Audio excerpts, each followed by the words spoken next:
Hai guys, kembali lagi di channel Mfalme Studio. Mungkin beberapa dari kalian sudah dengar ya, seminggu yang lalu Blackmagic itu ngeluarin Atom Mini Pro. So, apa sih bedanya Atom Mini yang standar, yang lama, sama Atom Mini Pro? Gue akan ngebahas semua itu dalam video ini. Tapi sebelum gue mulai, gue cuma mau kasih tahu aja bahwa gue belum punya Atom Mini Pro, jadi gue nggak bisa hands-on review, nyobain barangnya. Jadi, yang akan gue bahas hari ini adalah perbedaan antara dua unit ini based on semua data yang sudah dirilis di websitenya Blackmagic, ya. So, gue berharap mungkin ada teman-teman di sana yang belum membeli item ini, pengen membeli item ini, dan mungkin dengan setelah menonton video ini kalian bisa lebih yakin pengen beli item ini yang mana, yang standar apa yang pro, ya. Langsung aja kita mulai. Oke, so di sini bisa dilihat ya, item ini yang standar dan item ini yang pro sangat mirip bentuknya, ya. Dan harganya yang tidak mirip ya, yang satu sekitar $300, yang item mini pro $600. Jadi 2 kali lipat.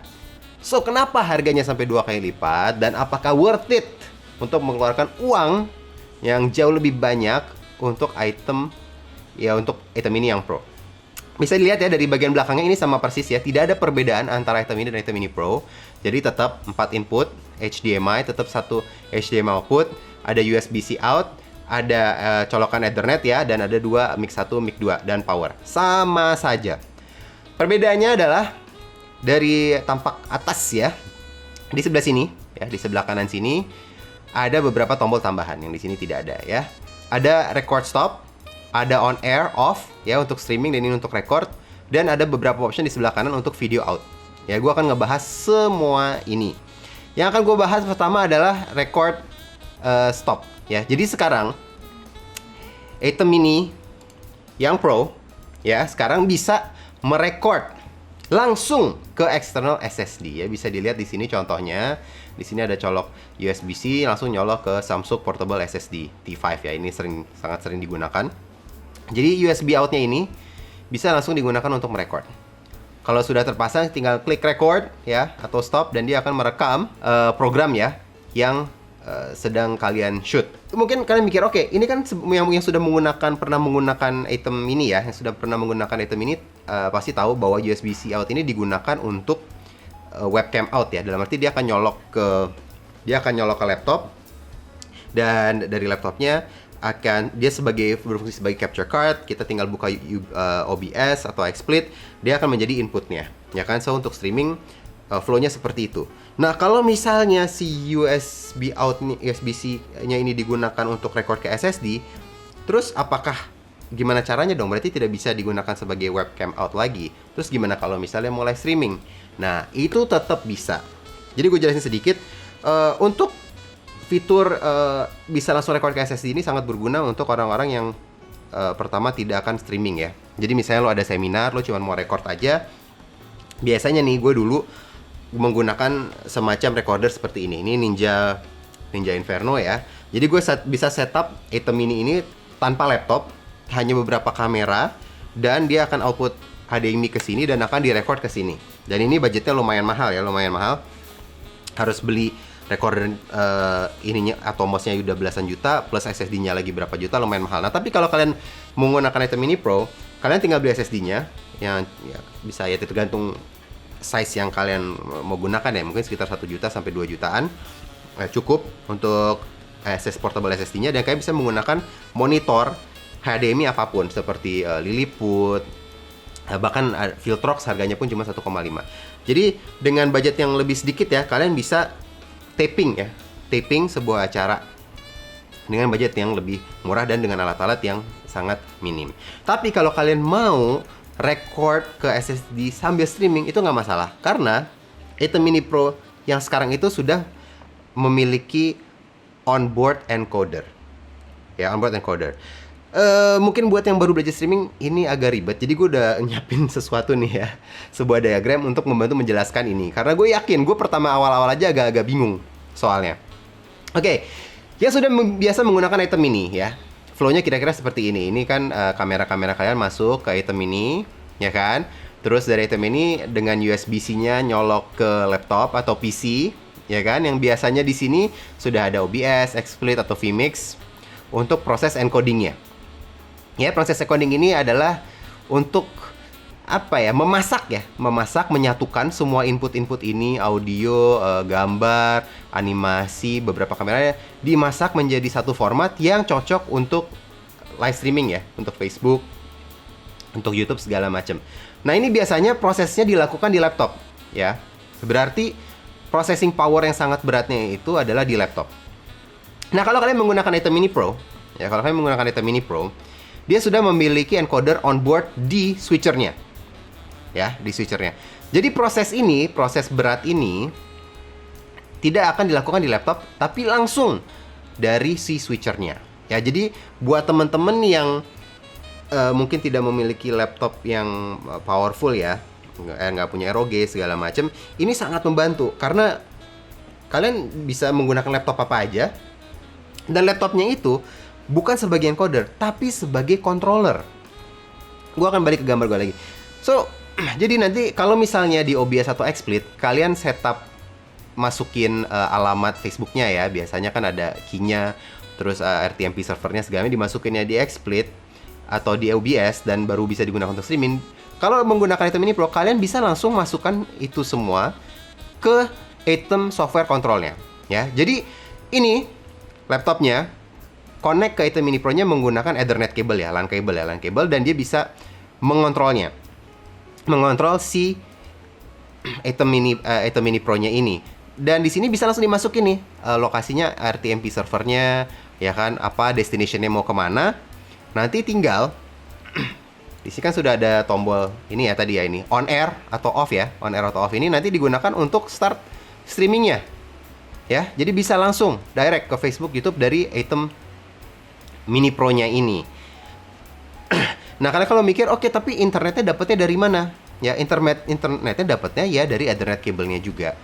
Jadi, konsepnya adalah si laptopnya ini akan mengontrol si Atom Mini Pro-nya.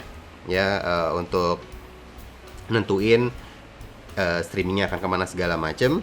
Nah, tapi juga yang namanya laptop itu dia kan bisa sharing internetnya. Itu untuk masing-masing device nanti beda. Ini bukan tutorial untuk gimana caranya sharing internetnya ke device, tapi intinya begitu. Jadi, laptopnya yang akan digunakan sebagai kontrolnya itu akan online menggunakan WiFi misalnya. Nah, dia akan men-share koneksinya dia itu ke si Atom Mini Pro-nya.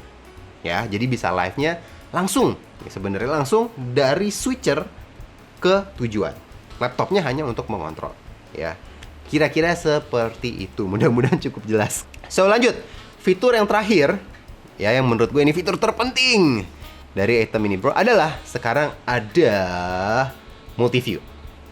Ya. Di sini sebelah kanan kan ada tombol-tombol yang baru tadi kan, record stop, on air off, dan di bawahnya ada 1 2 3 4 MV, ini ada multi-view, dan PGM adalah program. Ini video outnya ya. Again, gue belum punya alatnya, jadi gue nggak bisa yakin 100%, tapi otomatis di sini kan output HDMI-nya cuma satu di sini, HDMI out. Jadi, feeling gue ya, ketika sekarang kalian bisa ngeklik multi-view ya, bila kalian connect HDMI out ini ke sebuah layar apapun ya, ke TV, monitor, apapun, kalian bisa mendapatkan multi-view seperti ini. Ya. So, ini ada previewnya, programnya, dan ini ada 4 input HDMI ini ya, 1, 2, 3, 4, ada di sini, 1, 2, 3, 4. Di sini bisa dilihat ada waveform audio ya, dan di sini ada record, ya mungkin berarti di sini ada data ya, 1,2 terabyte. Jadi mungkin ini sisa ini seberapa besar SSD yang kalian gunakan ya, kapasitasnya ada di sini, dan mungkin sudah terpakai seberapa gitu ya. Ini intinya untuk memonitor record outnya ini. Dan di sini on air-nya untuk memonitor streamingnya ya, bisa lihat di sini YouTube data rate-nya seberapa ya, dan sudah berapa lama. Dan sini tuh ada tulisannya on air, artinya ini sudah live. Jadi ini sangat berguna ya. Sangat berguna banget data-data tambahan ini. Dan di sini ada MP1, ini Media Player One. Gue sudah pernah ngebahas ini di video gue yang tentang tombol steel ya untuk media player. Kalian bisa melihat di sini yang ready. Misalnya ada wedding atau apa, ini nama weddingnya. Misalnya di sini Michelle Johnson. Kalau sebelum live streamingnya mulai, misalnya bisa ditongolkan dulu gambar ini, baru habis itu baru mulai ke acaranya. So, ya, Atom Mini Pro Multiview. So, itu ya 3 faktor yang sangat membedakan antara Atom Mini dan Atom Mini Pro. Yang pertama adalah bisa langsung record to external hard disk. Yang kedua adalah dia ada onboard encoder. Dan yang ketiga adalah dia ada multi-view. Kalau buat gue, yang paling penting di sini adalah multi-view-nya. Karena kalau gue biasanya ngerekam itu langsung di laptop atau di PC. Ya, tapi ya kita punya laptopnya juga udah yang laptop Dewa, PC-nya juga ada PC Dewa.